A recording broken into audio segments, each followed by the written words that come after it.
अब सबसे महत्वपूर्ण सवाल पर आते हैं कि किन लेवल्स के टूटने पर हाँ, हमें बड़ा इससे पहले एक बार मैं असर। मिड कैप स्मॉल कैप शेयरों पे एक बार अच्छा। चूंकि कल वहां पर काफी तेज गिरावट हुई हाँ है, सर। तो उस पर बात करना चाहता हूँ। जी। देखिए, काफी लोग ये मान रहे हैं कि क्यों गिर रहे हैं इतना मिड कैप स्मॉल कैप हाँ शेयर, हाँ। ठीक है, ऐसा क्या हो गया है।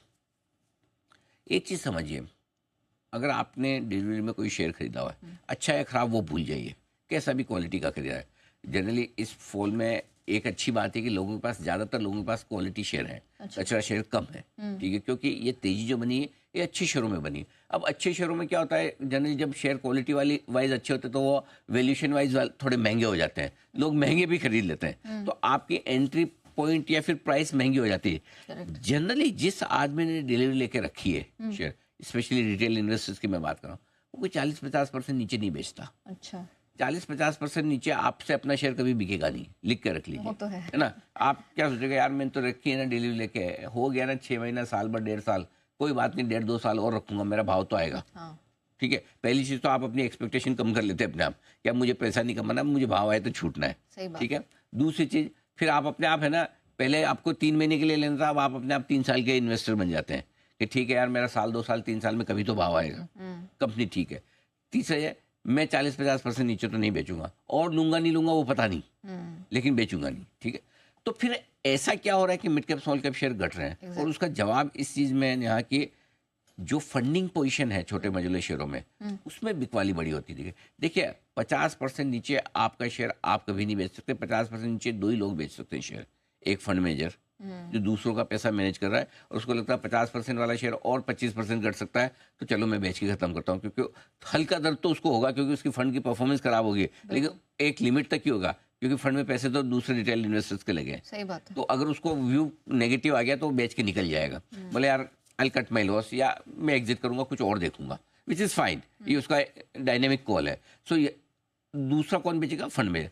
इसके अलावा कोई और बेचेगा तो वो बेचेगा फाइनेंसर। और कौन फाइनेंसर है, अगर कोई प्रमोटर ने अपने शेयरों के सामने फंडिंग ले रखी है, ऑफिशियली या अनऑफिशियली, कोई ब्रोकर्स कम ऑपरेटर्स टाइप है, उन्होंने अपनी फंडिंग ले रखी है ऑफिशियली या अनऑफिशियली।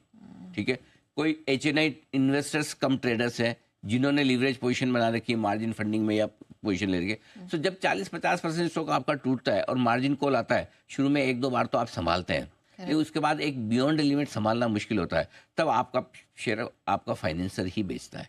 40-50% नीचे बेचने की ताकत उसे, क्योंकि उसका नहीं है, उसको अपना लॉस बचाना है। वो अपना लॉस बचाने के लिए वो जो भी जिसने फंडिंग ले रखी है उसका लॉस हो, उसको फर्क नहीं पड़ता। मेरा मार्जिन अब नहीं बेचूंगा तो मैं रिस्क पे आ जाऊंगा, तो मैं रिस्क पे आऊँ या ये आए, इससे बेटर है इसका लॉस बुक हो। सही और बात। इसलिए वो जो बिकवाली हो रही है, अब होता है कि थोड़ा घटता है फिर मार्जिन कॉल आता है, थोड़ा घटता है फिर मार्जिन कॉल आता है, तो आप मार्जिन कॉल कितना भरेंगे। सही बात है। तो जिसने डिलीवरी लेके रखी है उसको तो मार्जिन कॉल की समस्या नहीं है, लेकिन जिसने फंडिंग लेके रखी है उसके मार्जिन कॉल आ रहे हैं, तो ये जो बिकवाली है। अच्छा, ऐसी सिचुएशन में फॉर एग्जांपल कोई बड़ा इन्वेस्टर, प्रमोटर या बड़ा ब्रोकर या प्रोप्राइटरी ट्रेडर बेच रहा है, लेगा कौन फिर उस शेयर को, क्योंकि अब तक तो वही ले रहे थे।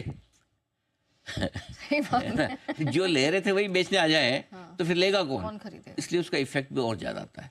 ओके। ये छोटे मझोले शेयरों में ये कोहराम है, ये पैनिक वाली सिचुएशन होती है, कैपिटुलेशन होता है। वो कहते हैं कि लास्ट लेग में ऐसा ही होता है, फंडिंग वाले शेयर जब फूट जाते हैं तभी कहीं न कहीं आप गिरावट बाद में रुकते हुए देखते हैं। अब वो लास्ट लेग हो गया या अभी और होगा, इसका जवाब किसी के पास नहीं है। ये प्राइस पे डिपेंड करता है, अगर और पोजिशनें फूटेंगी कटेंगी। अच्छा, प्लस ये कई सारे फंड्स को लेकर नाम आते हैं, इन पे रिडम्पशन प्रेशर है, इन पे सेलिंग प्रेशर है, इनके यहाँ ये स्टॉक, इनके वहाँ वो स्टॉक, ये सब बातें मंदी के मार्केट में निकल के आती है।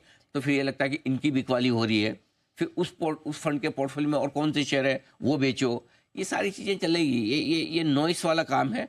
शांति से रखें, आपके पास डिलीवरी है तो शांति से बैठिए। ठीक, डन। लेकिन सर अब लेवल्स थोड़ा समझना ज़रूरी है। कौन से लेवल के नीचे एक बड़ी कमजोरी बनती दिखेगी और कौन सा लेवल है जो अब ऊपर की तरफ हमें वॉच करना है स्ट्रेंथ के लिए। नीचे 22,750, ओके, सिंपल। 22,750 के नीचे फ्रेश कमजोरी होगी, इंट्राडे और क्लोजिंग दोनों हो। और होगी तो भी वहां से 22,500 अगला बड़ा सपोर्ट है, 250 पर नीचे, 1% नीचे। ये क्लियर है। 23,200 के ऊपर निकल कर टिके तो पहला संकेत रिस्क से निकलेगा, मजबूती का नहीं होगा। मजबूती तो 23,425 के ऊपर होगी, जो मैं अभी बात भी नहीं कर रहा।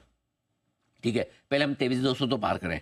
ठीक है, 23,200 के ऊपर निकलने पर थोड़ी सी मजबूती बढ़ेगी, आउट ऑफ डेंजर नहीं होंगे लेकिन थोड़ी मजबूती बढ़ेगी। बैंक निफ्टी 47,800 के नीचे टिकने पर ही अब नई कमजोरी दिखाएगा, ठीक है, क्योंकि उसके लिए 47,800 48,075 बहुत स्ट्रॉन्ग सपोर्ट जोन निकल कर आ गया, क्योंकि आपने है ना जो 13 जनवरी के लोज थे इंट्राडे और क्लोजिंग दोनों ही आपने टेस्ट कर लिए परसों, दोनों परसों टेस्ट कर लिए बैंक निफ्टी ने परफेक्ट डबल बॉटम बनाया है, इससे बढ़िया बन ही नहीं सकता। इंट्राडे वाला भी बनाया और क्लोजिंग वाला भी बनाया। सो बैंक निफ्टी तो मुझे लगता नहीं कि घटेगा इस लेवल के नीचे, घटना नहीं चाहिए, क्योंकि मजबूत निफ्टी के मुकाबले में बैंक निफ्टी अब रहेगा ही, इसमें कोई डाउट नहीं, क्योंकि रिजल्ट 3-4 के आपके जो दिग्गजों के आ गए उसके बाद अब इसको घटने की जरूरत नहीं है। एक एक्सिस छोड़ दो और छोटों में आप फेडरल छोड़ दो, बाकी सारे पीएसयू देख लो, public sector private sector bank देख लो, सबके नंबर्स बहुत अच्छे हैं। सो बैंक निफ्टी के लिए 49,650 49,650 के ऊपर बैंक निफ्टी डेंजर जोन से बाहर निकलेगा। ये आपके लिए लेवल्स है जो आपने पूछा कि किन लेवल्स के ऊपर बड़ा मूव दे सकता है। चलिए